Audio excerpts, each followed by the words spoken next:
What's up, y'all? It's Peaches. I'm back with another video. Y'all already know what it is. I hope you guys had a very Merry Christmas.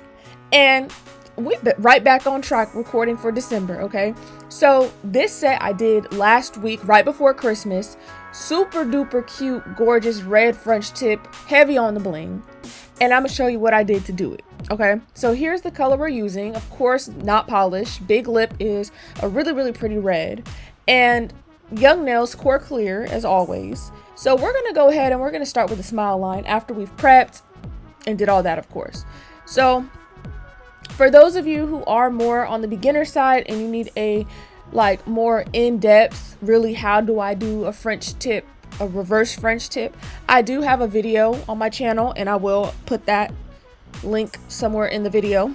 Okay, so that way you can have a little bit more one-on-one, and then if you need to come back and see what happened, you can see what happened. Okay, but for those of you who kind of get the gist of it and maybe just want to see how to get a really nice clean French tip, this is for you. Okay, so when you're doing a French tip with clear, you need to be super duper mindful that there's no lint, there's no nothing in the way, because to be honest, if any lint or anything gets trapped, you need to get it out immediately or it will mess with the whole look. Okay, so keep that in mind. Make sure whatever clients you have, they're not digging in their pockets after you prep, they're not touching everything that they can find on the table. Okay, just try and make sure that if you see them kind of stepping out of line, getting towards that pocket, be like, listen girl, you want lint in this clear, yes or no?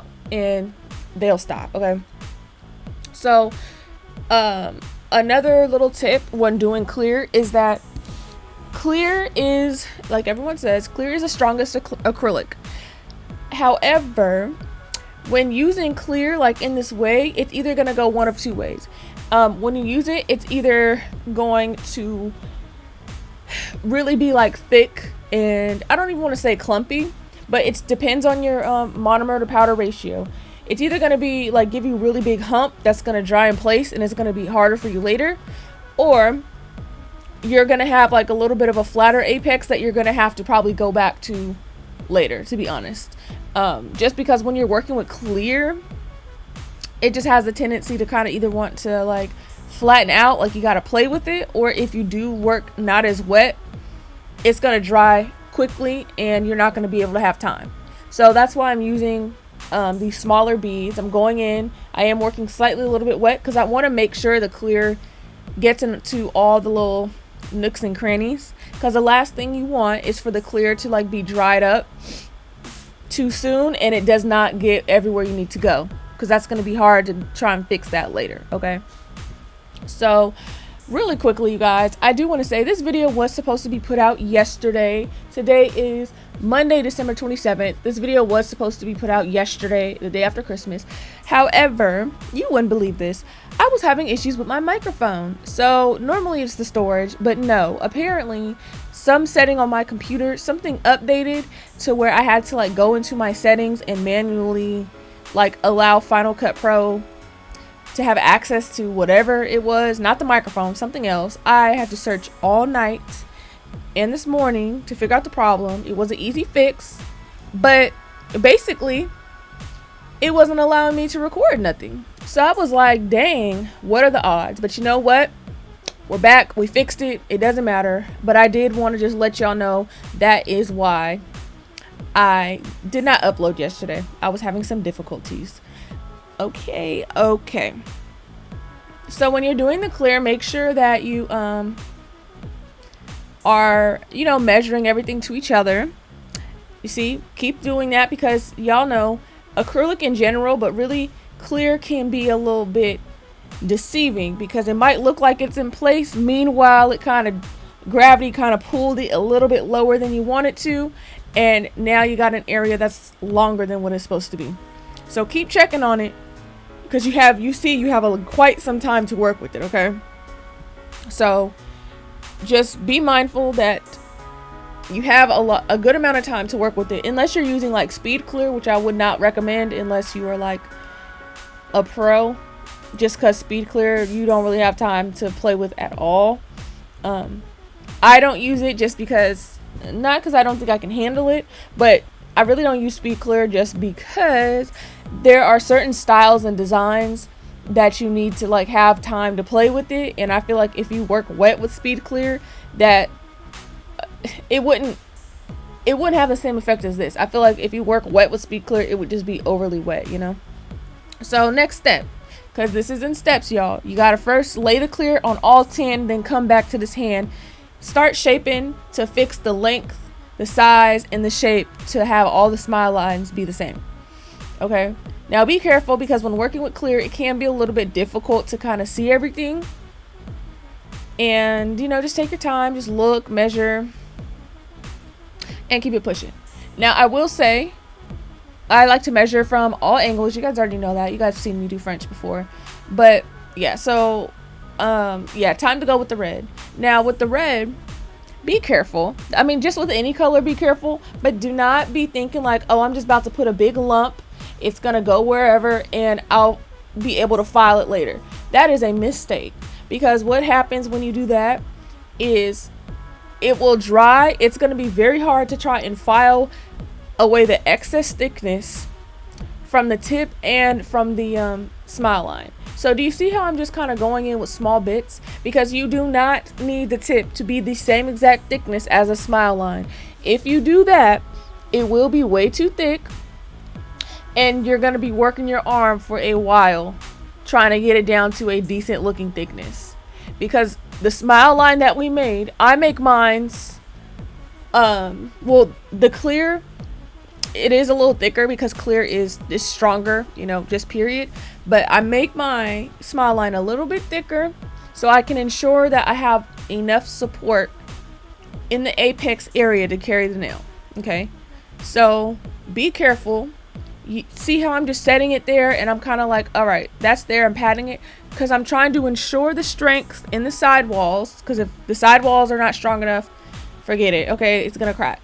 So, you know, just let it settle for a second, see, and pat it in place so that way you're not swiping away the product, but it's also not staying thick, you know. And then any of the excess red that gets on the clear, I kind of take my brush and push it down to the areas of red and kind of wipe it away, because the less color on your smile line, the better, and the easier it is for you.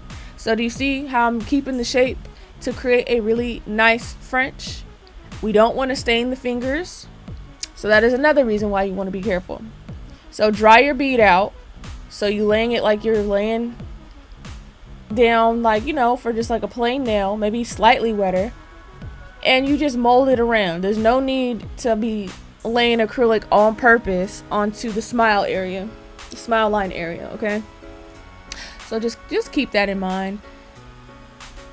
You want to just work as neat as possible. It's going to help you in the long run. When I show you what the application looks like, you're going to be like, oh wow, that doesn't look like it's going to take a lot of time filing. And you will be right, and that's the point.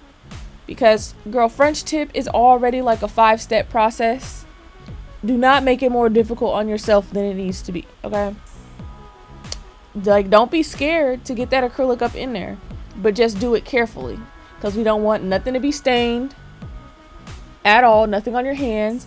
And you also don't want to have to be taking a lot of time to get the color off of the smile line, especially with clear, because sometimes it can be deceiving. Like, you'll file the color off, and then sometimes you'll go to top coat and it's like, dang, there's still a little bit somewhere. Okay, and that's not what we want for you at all.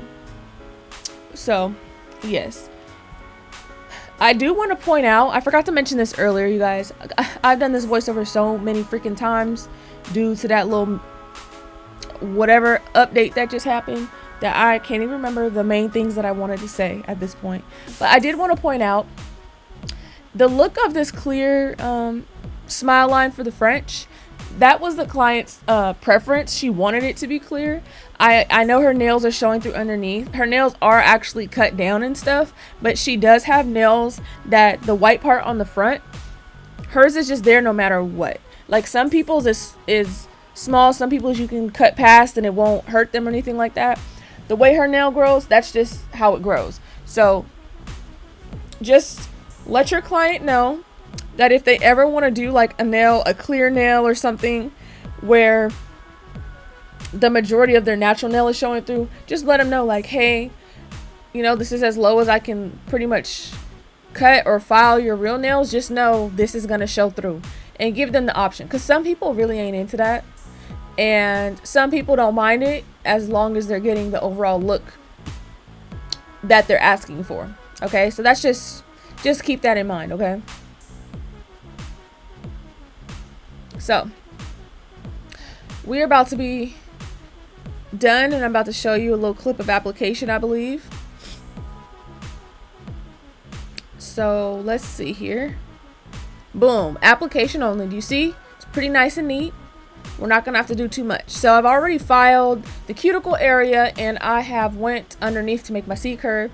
And now I'm just filing over, because number one, we want to get the red off, and number two, we want that middle, the ledge where the smile line ends, I want that flat, because in some areas, like I said, it's not all the way flat, and that's fine. We're just gonna match the tip and the smile lines to make for even thickness. So you can kind of see when I turn it to the side. I know it's kind of fast, but like you can see it's a nice, smooth, even nail. And I really don't have to file too much, because I did this process in a nice and neat way. And you know, you will get different looks based on different ways you do the smile line and all of that. So this is really what you want, is for you to have a good structure. You see, they're not super thick, but they're also not super thin. And you just really want to make sure that everything is together. And you know what? Another thing is, do not be nervous if you have to go back and add some more to the apex, okay? Because even I have to do that sometimes. Because realistically, you can make an apex, and these nails are considered XL length, because this is a full tip. This is just standard XL. But look, you know, for long nails, you need a nice apex. If for some reason, maybe, like I said, with the clear, any color really, but like with the clear, let's say it settled too much to where that once you get done, you realize, hey, this is like flatter than I thought it would be. All you need to do, spray the nails down with some hand sanitizer, some alcohol, some anything, just make the nail wet, get rid of the dust, go in and add some small beads of clear where you need them to make the nail look appropriate. Don't let these people leave and you know good and well their nails is too thin, okay? That's not what we want. So if you notice, hey, it's too much, get rid of the red first though. You have to do that, because otherwise you will be encapsulating the red there and you won't be able to get rid of it later. So if you have to do that, hey, that's fine. Whatever you got to do to make the nail, I guess, what do they call that? To make the nail with the correct strength and the correct look, okay? Because we want long lasting nails. And she's had these nails so far for a week. I haven't heard anything about broken nails. So, you know, here is the shape. So do you see that? Boom, crisp, yes. So here we are into bling. Now, I didn't really have a rhyme or reason for the bling. We both just discussed super heavy bling. She was going to go with a different look before, like a pink look or something. And then she was like, well, I don't know. What do you think? I was like, I think a red look with red bling would be cute. And she was like, well, I have been wanting to try like a red tip with red bling, but I guess she never really had red before. She is one of my regulars as well. We've never done red. So she was like, you know what? Let's do it. So that was the motivation behind the bling. Other than that, I kind of just did my own thing. And really, I tried to put the bling in a way that would hide some of her natural nail. So that way her natural nail is not just the star of the show. Because, you know, like I said, obviously it is going to show through. But we do not want that to be the most noticeable thing, I guess. Like, we don't want someone to be like, ooh, your nails. And then they kind of like, girl, I mean your natural nails. Like, you know, so we just want to accentuate the smile line. And ooh, y'all, did you hear that little tongue-tied moment? Okay. You really want to make sure that whatever bling design you're doing, that it goes with the correct shape of your smile line. Like, If my smile line was more thinner and oval, I probably would not do a bling design that was this wide, you know, because that wouldn't really go. The smile line that I actually have is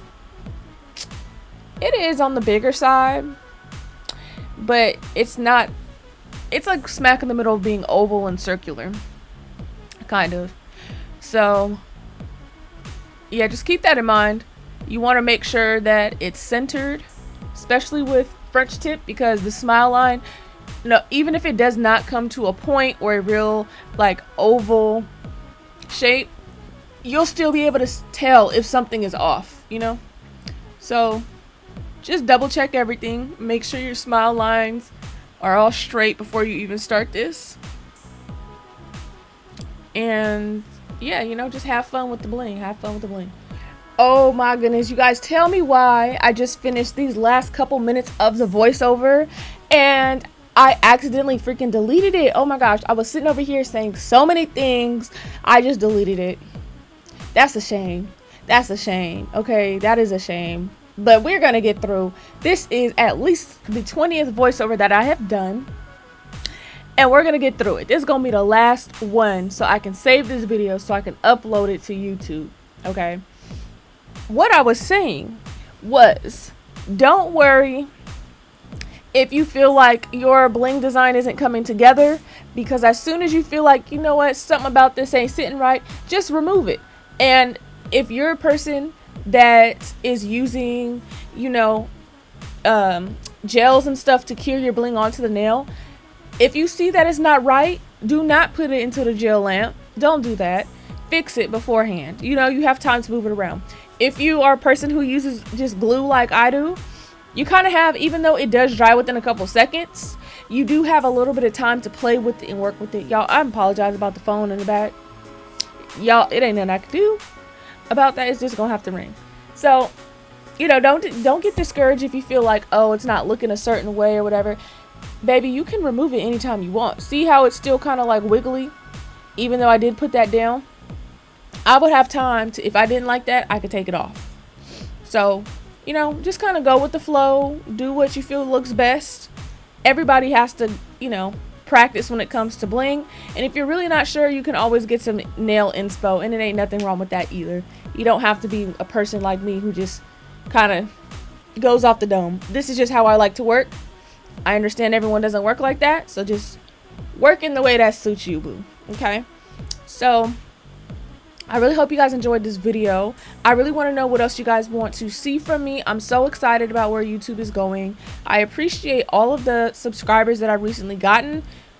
We were at 300 a couple days ago, and now we have passed 300. We're on the road to 500, which means we on the road to 1,000, which means we on the road to getting monetized. We still need a lot of watch hours though. Okay, so don't forget to comment, like, subscribe, turn on your notifications, so that way you guys never miss a video, because I will continue to upload daily, I guess, until I just can't do it anymore. So also follow me on Instagram at Nailsbyprettyface. Turn on post notifications, because I do post all day, every day. I post updates of my work all the time, and you'll see clients come back with their nails fully intact. And once again, I hope you guys enjoy the video. I'm about to show you the finished look again in a second. And we're about to just take a second. Just look at it. Just look at it. Just look at it. Okay, red. Okay. And you guys, as usual, I will see you guys tomorrow. Maybe tonight, but most definitely tomorrow.